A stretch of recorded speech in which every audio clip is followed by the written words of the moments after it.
नमस्कार, आप देख रहे हैं प्रदेश का सबसे भरोसेमंद चैनल न्यूज इंडिया हरियाणा। मैं हूं आपके साथ सुप्रीत।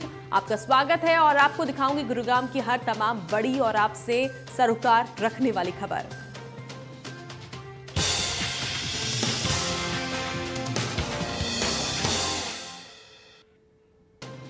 गुरुग्राम में खेलो इंडिया यूथ गेम्स 2021 की प्रमोशन सेरेमनी का कार्यक्रम किया गया।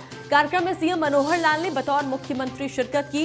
इस दौरान खेल राज्य मंत्री संदीप सिंह मौजूद रहे। कार्यक्रम को सीएम मनोहर लाल ने संबोधित किया। इस दौरान सीएम मनोहर लाल ने कहा कि प्रदेश को खेलों का हब बनाएंगे। सीएम ने कहा कि प्रदेश के खिलाड़ियों ने देश का नाम रोशन किया। में जितना यानी ज्यादा भूमिका हमारी जो अच्छी से अच्छी भूमिका है उसको हम निभाएंगे और हमारे जो खिलाड़ी हैं ये भी पदक लाने में सबसे आगे रहेंगे। अगर हमको ध्यान हो तो खेलो इंडिया 2020 का जो हुआ था उसमें हरियाणा का स्थान दूसरा स्थान रहा था और कुल 200 पदक हमारे खेलो इंडिया के जो नौजवान खिलाड़ी हैं वो लेकर के आए थे। बहुत बड़ी टैली थी 200 पदक की। और इस बार तो क्योंकि मेजबान है,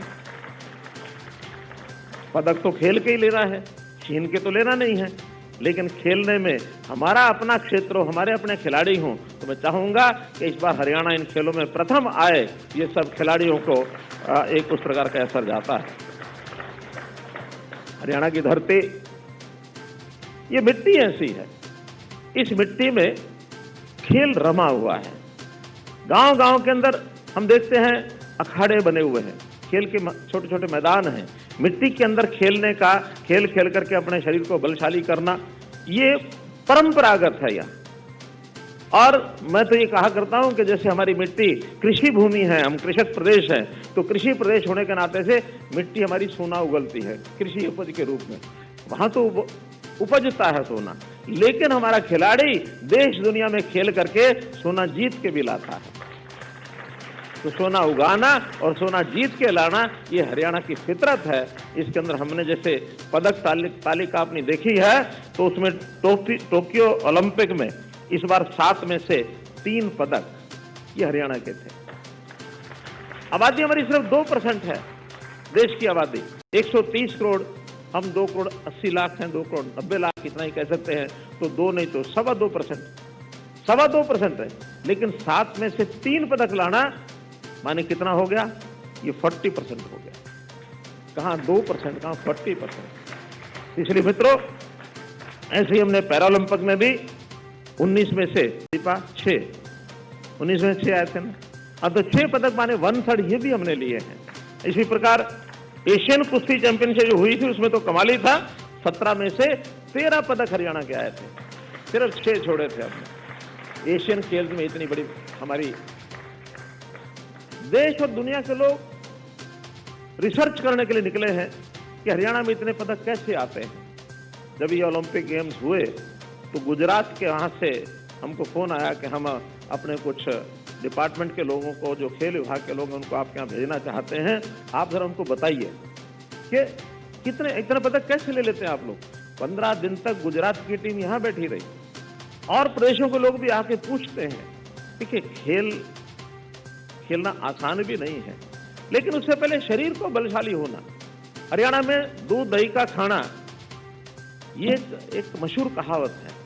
हमारे बालकों का, नौजवानों का खाना पीना ये बड़ा मजबूत है और उसके कारण से हमको भी निर्णय लेने पड़ते हैं। पिछले साल उन्होंने कहा कि 250 रुपये मिलते हैं खाने के। मैंने कहा 250 में पूरा हो जाता है क्या?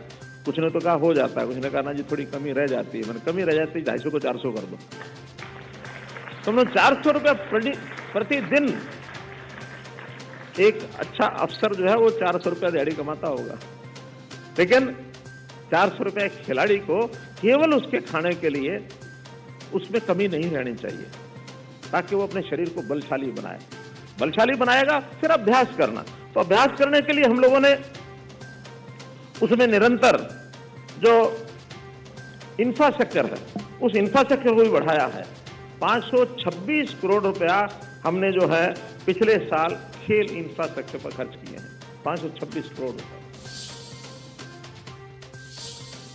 वहीं खेलो इंडिया यूथ गेम्स 2021 की प्रमोशन सेरेमनी कार्यक्रम में खेल राज्य मंत्री संदीप सिंह ने कहा कि खेल के लिए गोल सेट करना बहुत मुश्किल है। मैं युवा साथियों से कहना चाहता हूं कि आप अपना एक गोल सेट करें, आप जहां कमजोर हैं उस पर काम करें, जिस खेल में आपकी रुचि है उस खेल में आप मेहनत करें। के लिए एम बनाना बहुत मुश्किल है और एम बनाकर उस गोल को चूज करना और उसके ऊपर काम करना बहुत आसान है। मैं युवा साथियों को यह कहना चाहूंगा कि अपना एम बनाएं। कभी कभी पेरेंट्स कहते हैं कि बेटा ये काम छोड़ दे, ये इसमें सक्सेस नहीं हो सकता, ये पकड़ ले।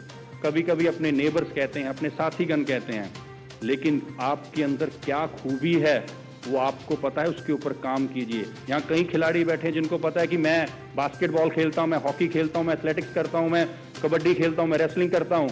उसमें आपके वीक पॉइंट क्या हैं, आप उसके ऊपर काम कीजिए। जिस दिन आप उसके ऊपर काम करना शुरू कर देंगे, आपको दुनिया का नंबर 1 खिलाड़ी बनने में ज्यादा देर नहीं लगेगी। देश की अर्थव्यवस्था को सुधारने के लिए केंद्र सरकार ने जीएसटी टैक्स स्लैब को लागू किया गया, लेकिन आज भी ये देश भर के व्यापारियों, ट्रेडर्स और ट्रांसपोर्टर्स के लिए पहेली बना हुआ है। ऐसी ही तमाम समस्याओं से निपटने के लिए जीएसटी सेमिनार का आयोजन गुरुग्राम में किया गया, जहां उप मुख्यमंत्री दुष्यंत चौटाला के साथ साथ भारत सरकार के जीएसटी विभाग से जुड़े अधिकारियों ने हिस्सा लेकर अपने अनुभव साझा किए। इस दौरान डिप्टी सीएम दुष्यंत चौटाला ने कहा कि बीते साल 31,000 करोड़ के जीएसटी की रिकवरी की गई थी, जबकि इस साल 35,000 करोड़ की जीएसटी की रिकवरी की जा चुकी है।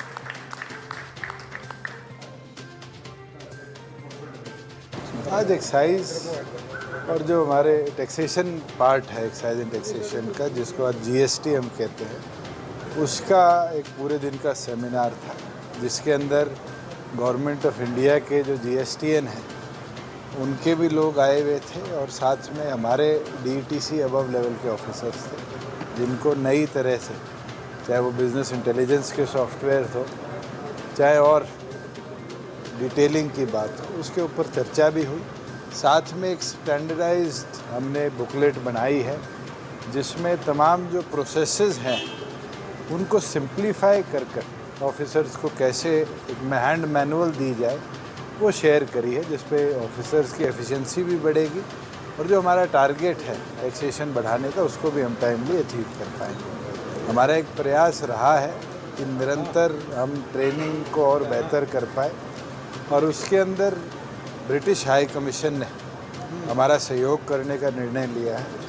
यूनाइटेड किंगडम से भी ऑफिसर्स अब हरियाणा में आएंगे और वो 3-3 दिन के सेमिनार के तहत 4 अलग बैचेस में हमारे ऑफिसर्स को ट्रेन करने का काम भी करेंगे। कि पिछले साल 31,000 करोड़ का टोटल जीएसटी हमने कलेक्ट किया था, इस साल वो बढ़ा है और 35,000 करोड़ आया है, 4,000 करोड़ के लगभग का इजाफा है।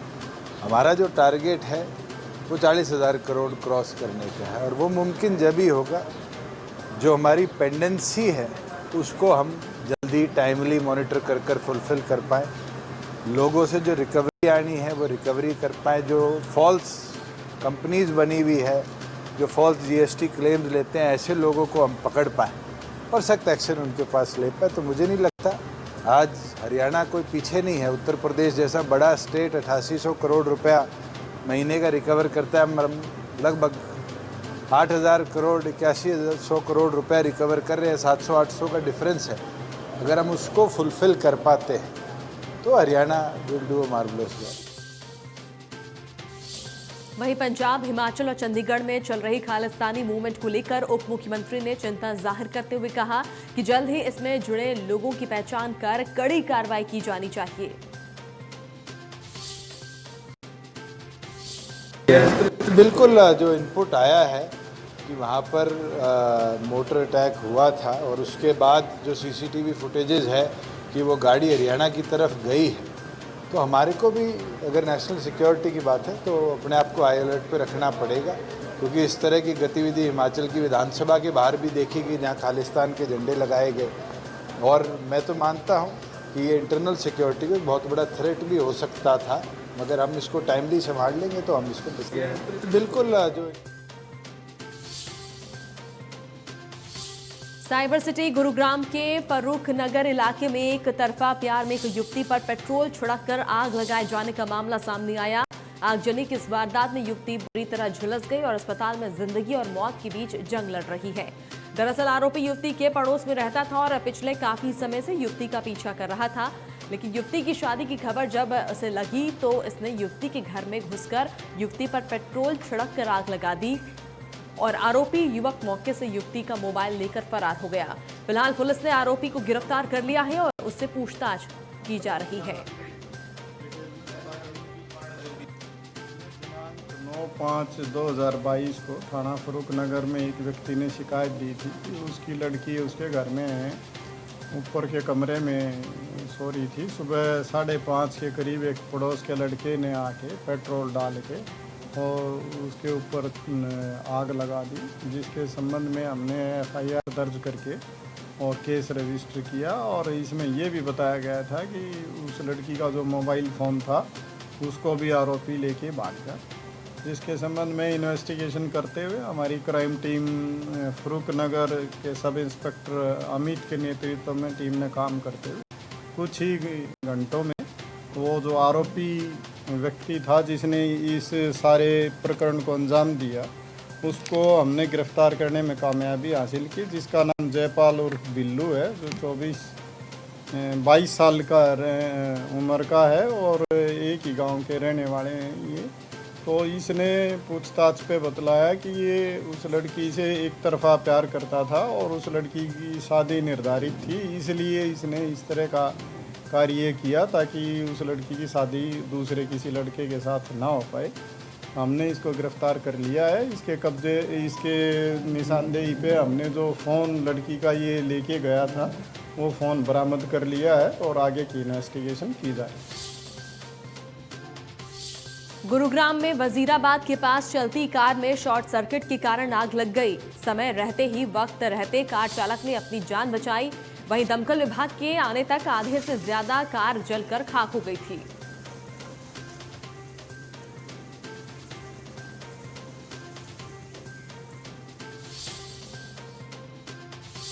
और इसी के साथ फिलहाल खबरों में इतना ही। नमस्कार।